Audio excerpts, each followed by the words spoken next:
लोगों ने central nervous system के अंदर ब्रेन देखा, जिसकी हम स्पाइनल कॉर्ड के बाद बात करेंगे, और फिर स्पाइनल कॉर्ड, और पेरिफेरल नर्वस सिस्टम जो कि पेरिफेरी एजिस तक जाता है, क्रेनियल नर्व्स और स्पाइनल नर्व्स आपकी।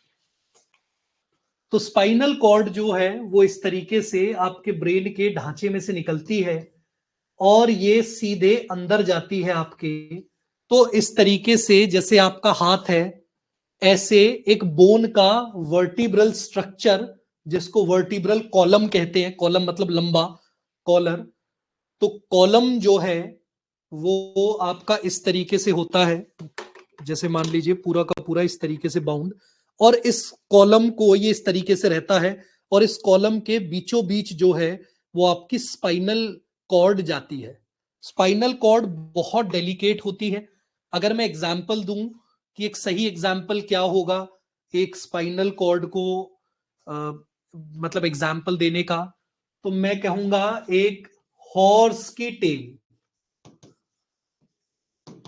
एनिमल्स का जो एक टेल होता है पीछे का, वो टेल का ढांचा भी कुछ उसी तरीके का होता है, और उसके बाद में यहाँ पे काफी सारे स्ट्रक्चर्स निकले हुए होते हैं।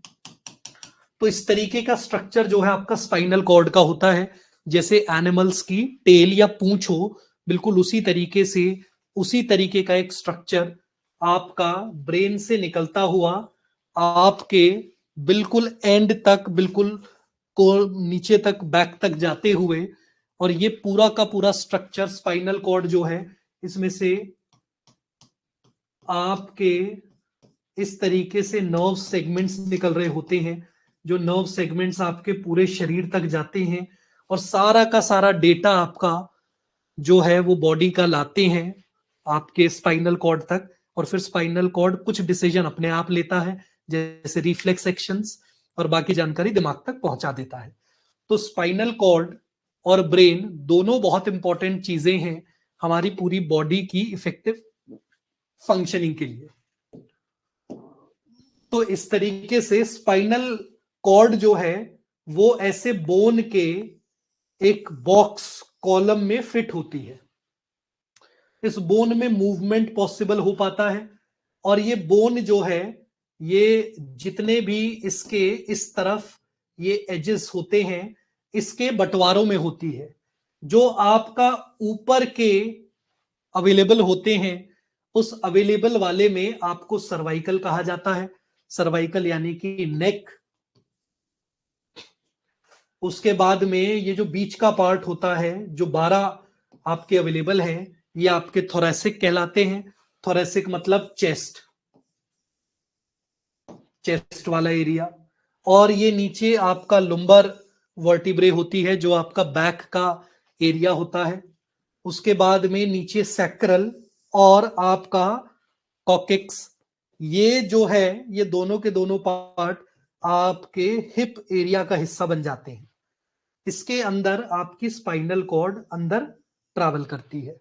साथ ही साथ में यहां से हर एक इससे आपकी स्पाइनल नर्व्स जो हैं वो सारी की सारी यहां से निकलती हैं, ऐसे दोनों तरफ से। तो ऐसे स्पाइनल नर्व्स इसमें से निकल रही होती है। ठीक है।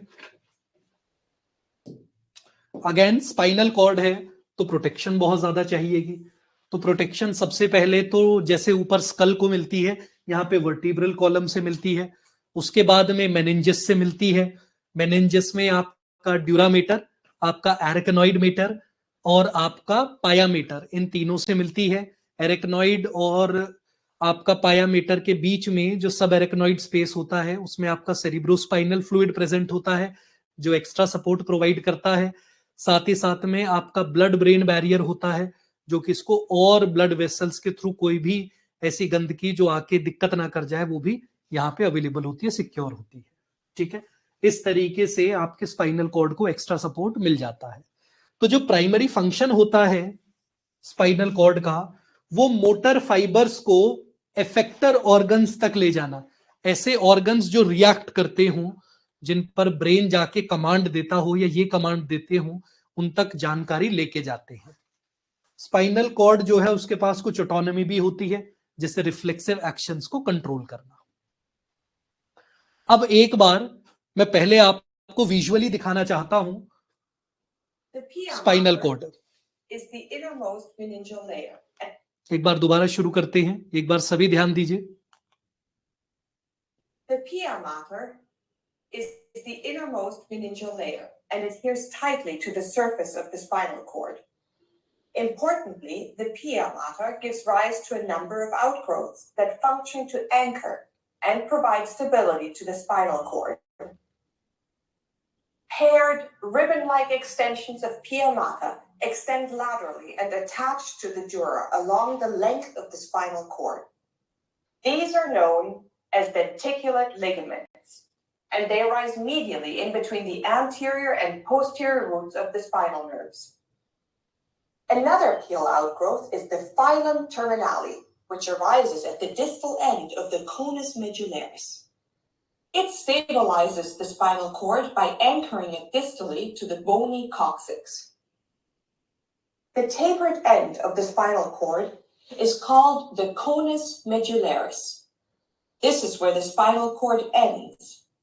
The conus medullaris is surrounded by long lumbosacral roots, collectively referred to as the cauda equina, because it resembles a horse's tail. तो इसमें आपको सबसे इंपॉर्टेंट चीज क्या ध्यान देने वाली है कि आपकी जो स्पाइनल कॉर्ड है, स्पाइनल कॉर्ड से बिल्कुल मिलके चिपक के पायामेटर में बहुत सारे फाइबर लाइक स्ट्रक्चर्स निकले होते हैं जो सीधे ड्यूरामेटर से जाके चिपके होते हैं। तो ड्यूरामेटर एक्सटर्नल सपोर्ट प्रोवाइड करती है। ऐसे में जो आपका स्पाइनल कॉर्ड है, यानी कि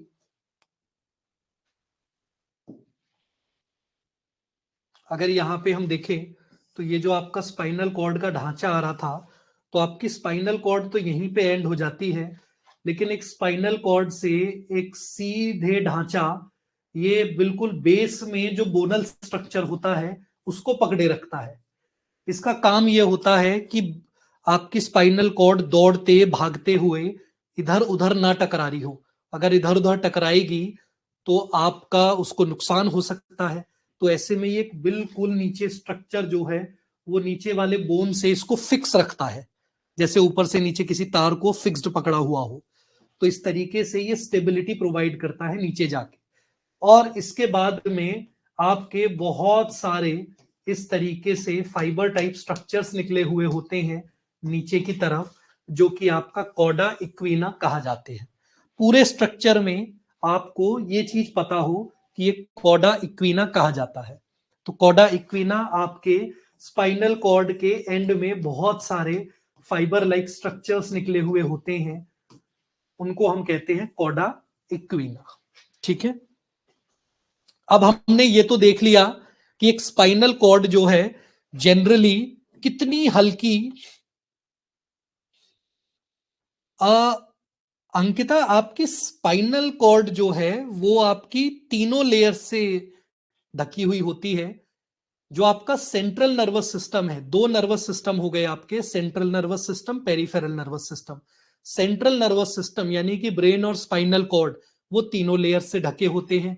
पेरिफेरल नर्वस सिस्टम जिसमें आपकी नर्व्स होती हैं, यानी कि क्रेनियल और स्पाइनल नर्व्स, उसमें केवल दो ही मेनिंजस लेयर होती हैं, जिसमें आपकी ड्यूरा और पाया। तो आपकी पेरिफेरल नर्वस सिस्टम के अंदर आपकी एरेक्नॉइड मेम्ब्रेन नहीं होती है। अब हम एक और छोटा सा वीडियो देखेंगे, फिर उसके बाद में मैं चीजें आपको एक्सप्लेन करूंगा। तो एक बार इसको और बड़े ध्यान से देखिए। We're taking a look at the distal end of the spinal cord, and you can see that it terminates in this conical structure, which I've highlighted in green. And this is known as the conus medullaris.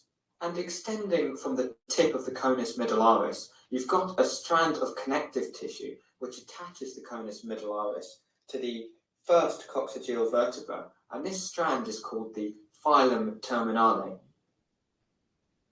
So I've just drawn that on there in yellow.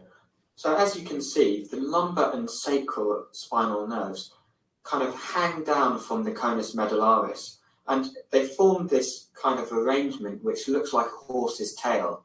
So the Latin for this is cauda equina, and this is what that collection of spinal nerves is known as. So just coming back to this model here with the vertebral column shown, you can see how the pairs of spinal nerves emerge from between the vertebra. So I'm just drawing this on in green. ये देख सकते हैं आप, जो green वाला area है, यहाँ से आपके पेयर्स में, आपके 31 पेयर्स में आपकी स्पाइनल नर्व्स निकली हुई होती हैं, और ये जो बीच में येलोइश स्ट्रक्चर आप देख रहे हैं, ये आपका स्पाइनल कॉर्ड और उसकी नर्व्स हैं.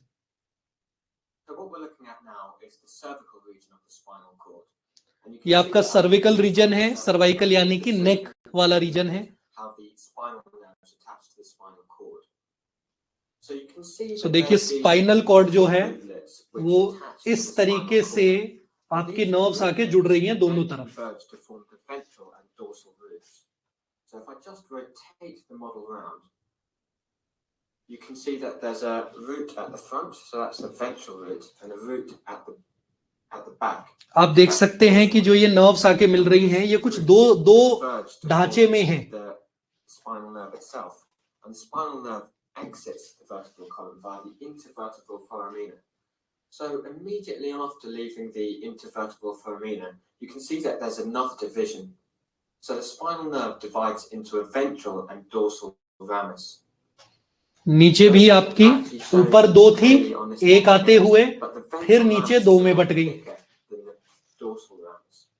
So essentially what you need to know is that the ventral ramus supplies the muscles and skin of the front of the body, and the dorsal ramus supplies the muscles and skin of the back. So if I just rotate the model around just slightly more, you'll notice that there's this kind of swelling of the dorsal root. So this is known as the dorsal root ganglion, and this dorsal root ganglion contains the cell bodies of the primary afferent neurons which enter into the dorsal horn of the spinal cord.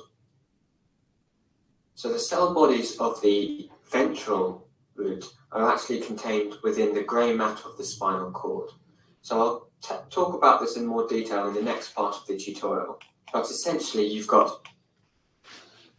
तो हमने जो देखा, मैं इसको भी अगले वाली slide में डिस्कस करूंगा सारी की सारी चीजें कि एग्जैक्टली बात क्या कर रहे थे.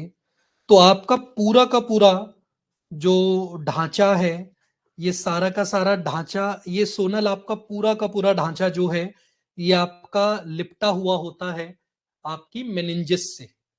तो सारा का सारा जो आपका स्पाइनल कॉर्ड है वो पूरा का पूरा ढका होता है आपकी पाया मीटर से सबसे अंदर, फिर बाहर की तरफ, सबसे बाहर की तरफ आपकी ड्यूरामीटर से.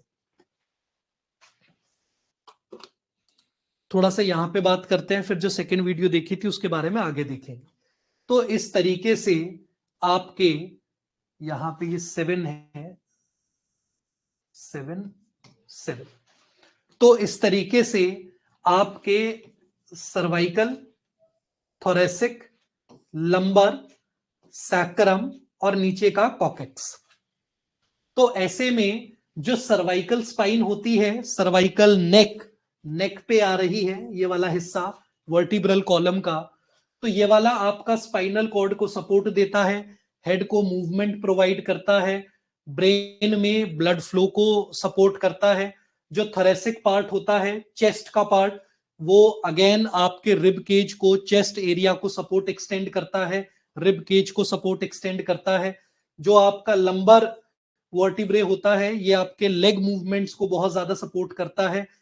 इसके साथ साथ जो आपके नीचे सेक्रम या सेक्रल एरियाज है, ये आपके कॉर्डा इक्विना को सपोर्ट एक्सटेंड करते हैं, यानी कि यहां पर आपके कॉर्डा इक्विना जो हैं वो बल्ज आउट कर रहे होते हैं. उसके बाद में ये आपका पेल्विस और हिप एरियाज को सपोर्ट करते हैं, मूवमेंट, उठना बैठना, इन सारी चीजों को. तो ऐसे में अगर देखा जाए तो ये आपकी 7, 12, 5, 5 और एक आपका स्ट्रक्चर इस तरीके से पूरा का पूरा बटा होता है. अब हम लोग जो बात कर रहे थे, जो पिछले वीडियो के अंदर हम लोगों ने देखा था, उस वीडियो स्ट्रक्चर में हम लोगों ने कुछ इस तरीके का ढांचा देखा था कि अगर हम पहली चीज तो हमें याद हो कि कुछ टर्म्स हमने याद करे थे। क्या टर्म्स याद करे थे, एक बार उनको देख लेते हैं। हमने याद किया था कि यहां तो ब्रेन होता है और ये हमारी स्पाइनल कॉर्ड होती है, तो यानी कि न्यूरा एक्सेस एल शेप की होती है। न्यूरा एक्सेस में जो चीज माउथ की तरफ होती है उसको हम एंटीरियर कहते हैं, जो पीछे की तरफ होती है उसको हम पोस्टीरियर। ब्रेन की बात कर रहे होते हैं तो हम एंटीरियर को और क्या कहते हैं, बताइए सभी लोग, एंटीरियर को और क्या कहते हैं? एंटीरियर पार्ट को दूसरा क्या नाम होता है?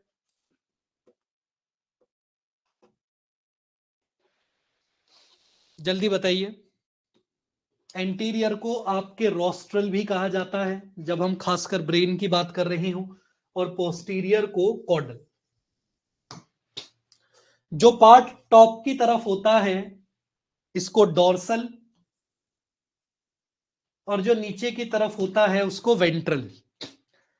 यही लाइन को जब हम सीधा कर देते हैं तो ये ऊपर का पार्ट तो एंटीरियर हो जाता है और ये पीछे का पार्ट नीचे आ जाता है पोस्टीरियर।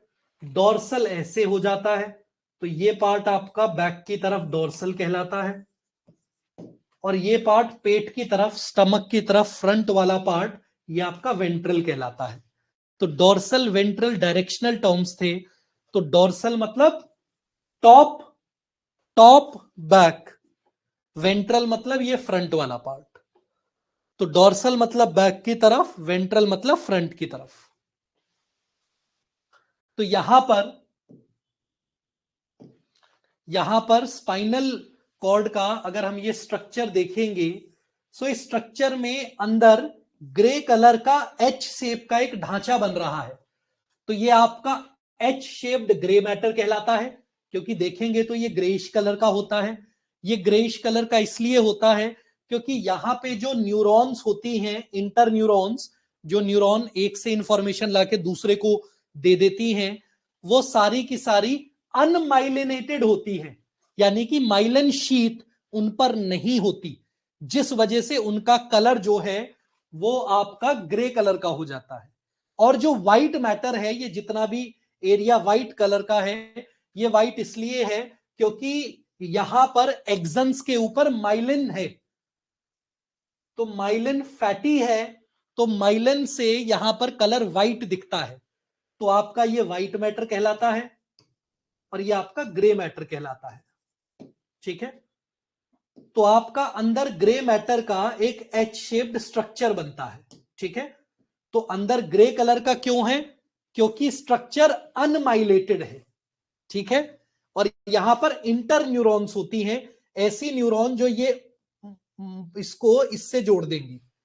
तो इंटर न्यूरॉन्स यहां पर प्रेजेंट होती हैं ग्रे एरियाज में। होता क्या है स्ट्रक्चर में, आप देखोगे तो आपकी यहां से ये रूट्स आ रही हैं। ठीक है, रूट्स मतलब वो आपके नर्व स्ट्रक्चर्स जो आके आपके स्पाइनल कॉर्ड से जुड़ जाते हैं। इसके अंदर से आपकी नर्व्स ट्रैवल करती हैं, जैसे एफरेंट नर्व या एफरेंट नर्व, यानी कि सेंसरी नर्व्स, मोटर नर्व्स यहां से अंदर बाहर आती हैं।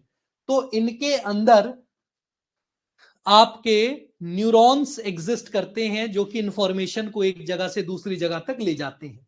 तो इनको हम लोग रूट्स कहते हैं। ये ढांचे, ये जो बाहर से आके जुड़ते हैं, इनको हम क्या कहते हैं? रूट्स। ठीक है, तो रूट्स में दो नाम यहां देखने को मिलते हैं हमें, डोर्सल, डोर्सल और वेंट्रल।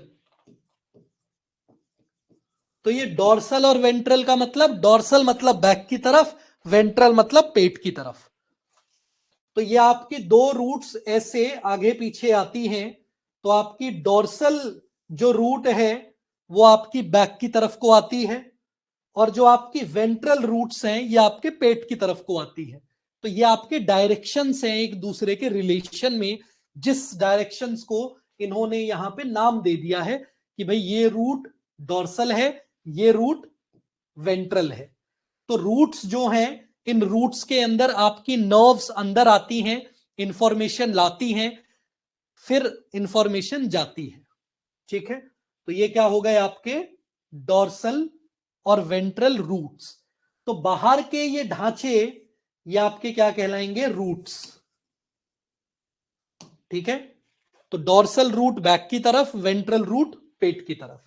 ऐसे ही आपका ये आगे का हिस्सा डॉर्सल है, ठीक है, बैक की तरफ होगा। ये हिस्सा वेंट्रल है, ये आपका फ्रंट की तरफ होगा। तो जो फ्रंट की तरफ आ रही है वेंट्रल, जो बैक की तरफ जा रही है डॉर्सल। ठीक है, इसके बाद में अंदर से ये देख रहे हैं यूनिपोलर सेंसरी न्यूरॉन। यहां पर जो बल्ज होता है, ये बल्ज जो उसमें भी दिखा रहे थे, ये बल्ज इसलिए होता है यहां पे आपकी स्यूडो यूनिपोलर न्यूरॉन्स होती हैं, जो कि आपकी इंफॉर्मेशन लेके आती है बाहर, सेंसेस से इंफॉर्मेशन ब्रेन तक लेके आती है। वो इंफॉर्मेशन आपकी यहां से आई, यहां पहुंची, यहां बीच में एक इंटर न्यूरॉन ये इंफॉर्मेशन यहां लेके आएगी, और फिर ये इंफॉर्मेशन यहां से आपकी बाहर चली जाएगी, जिस भी जगह पे ये इंफॉर्मेशन पहुंचनी होगी। तो सेंसरी इंफॉर्मेशन आती है, ग्रे मैटर पे जानकारी छोड़ती है, ग्रे मैटर में आपकी इंटर न्यूरॉन्स हैं, इंटर न्यूरॉन से आपकी इंफॉर्मेशन बाहर चली जाती है। ऐसे आपके जो स्पाइनल कॉर्ड है उसमें कम्युनिकेशन होता है। तो आपकी रूट से, डॉर्सल रूट, वेंट्रल रूट्स, तो आपकी डॉर्सल रूट से इंफॉर्मेशन अंदर आई और आपकी वेंट्रल रूट से इंफॉर्मेशन बाहर चली गई। ठीक है, तो आपकी डॉर्सल रूट से इंफॉर्मेशन अंदर आई, यानी कि डॉर्सल रूट जो है उसमें इंफॉर्मेशन अंदर आई, सेंसरी है, सेंसरी यानी कि ऑफरेंट। वेंट्रल रूट से आप देख सकते हैं बाहर की तरफ जा रही है, मोटर न्यूरॉन है, तो यानी कि एफरेंट। ठीक है, इस तरीके से स्पाइनल कॉर्ड जो है वो आपकी कम्युनिकेट करती है बाकी नर्व्स के थ्रू पूरे के पूरे ढांचे से। ठीक है, तो आपकी जो डॉर्सल आर्म्स होती हैं, यानी कि उनको हम डॉर्सल हॉर्न्स या वेंट्रल हॉर्न्स कहते हैं। ठीक है, यानी कि ये वाले स्ट्रक्चर आपके डॉर्सल हॉर्न्स, जो डॉर्सल फ्रंट आपके बैक की तरफ से आ रही हैं, और ये वाले हिस्से आपके वेंट्रल हॉर्न्स। ठीक है, तो आपके अंदर के ग्रे मैटर के एरिया को, डॉर्सल वाले को डॉर्सल हॉर्न, ये भी पता होना चाहिए आपको, और वेंट्रल वाले को वेंट्रल हॉर्न। हॉर्न और रूट में क्या फर्क है? रूट वो नर्व्स हैं जो इंफॉर्मेशन अंदर ला रही हैं, और हॉर्न वो एरिया है जहां पे इंफॉर्मेशन स्पाइनल कॉर्ड में एक्चुअल में मिल रही है। तो स्पाइनल कॉर्ड में डॉर्सल से इंफॉर्मेशन आई और वेंट्रल के थ्रू इंफॉर्मेशन जा रही है। ये कम्युनिकेशन आपका पूरा का पूरा स्पाइनल कॉर्ड में घटता है। बिल्कुल, तो आपका स्पाइन से ये सारी की सारी इंफॉर्मेशन जो जरूरी है सब ब्रेन की तरफ जाती है। तो ये आपका नीचे से ऊपर की तरफ, यानी कि पोस्टीरियर टू एंटीरियर, आपकी पूरी की पूरी इंफॉर्मेशन जो है वो सब ब्रेन की तरफ जाती है। अल्टीमेटली डिसीजन ब्रेन लेता है, कुछ डिसीजन ये बाईपास करके खुद भी ले सकती है स्पाइनल कॉर्ड, जो हमारे सर्वाइवल से संबंधित हो। ठीक है, तो यानी कि क्या रहा, मान लो किसी ने स्किन में पिन चुभाई, तो पिन चुभी, पूरी की पूरी इंफॉर्मेशन अंदर आ रही है। अंदर कहां आ रही है? सेंसरी। ठीक है, सेंसरी यानी कि डॉर्सल। तो यानी कि DSA या फिर SAD या फिर DAS, जैसे भी आपको करना हो। तो डॉर्सल मतलब सेंसरी, डॉर्सल मतलब एफरेंट। तो आपकी इंफॉर्मेशन पिन चुभी जानकारी आ रही है, जानकारी अंदर पहुंची, और यहां पे ग्रे मैटर यानी कि हॉर्न, हॉर्न पे इंफॉर्मेशन आई, बीच में मीडिएटर आया इंटरन्यूरॉन, और इंफॉर्मेशन एफरेंट को दे दी। इंफॉर्मेशन जो दी वो वेंट्रल की तरफ गई। तो वेंट्रल की तरफ इंफॉर्मेशन जो है वो मोटर होती है और एफरेंट होती है। ठीक है, तो ये आपको पता होना चाहिए क्या, कि जब हमारे सेंसरी इंफॉर्मेशन आती है, स्किन में पिन चुभी, तो सेंसरी आ रही है, तो ये डॉर्सल रूट से आएगी। ठीक है, डॉर्सल रूट में सेंसरी इंफॉर्मेशन आती है, यानी कि आफ्रेंट नर्व्स होती हैं इसके अंदर। वेंट्रल रूट से आपकी मोटर इंफॉर्मेशन जाती है और एफरेंट होती है। ठीक है, बस यही इंफॉर्मेशन आपकी, नहीं आपको स्पेसिफिकली ये नहीं जानना कि सर्वाइकल, थोराइकल, थोरेसिक, लंबर, सेक्रल का क्या काम होता है, बट जनरली स्पाइनल कॉर्ड का स्ट्रक्चर, बेसिक चीजें आपको पता हो कि हाँ भाई ये सर्वाइकल, थोरेसिक, लंबर, सेक्रल और फिर आपका कॉकिक्स रीजन को आपको, मतलब इतना आपको अंदाजा होना चाहिए, जनरल अवेयरनेस। ठीक है, तो इस तरीके से आपका पूरा स्पाइनल कॉर्ड जो है यहाँ पे कवर होता है। ठीक है, तो आज के लिए आपका इतना ही, and will be connecting again in the next class. ठीक है, सो फिर अगली क्लास में कुछ और क्वेश्चंस पार्ट्स देखेंगे और हम फाइनली ब्रेन पार्ट स्टार्ट करेंगे। Okay, thank you so much everyone, thank you.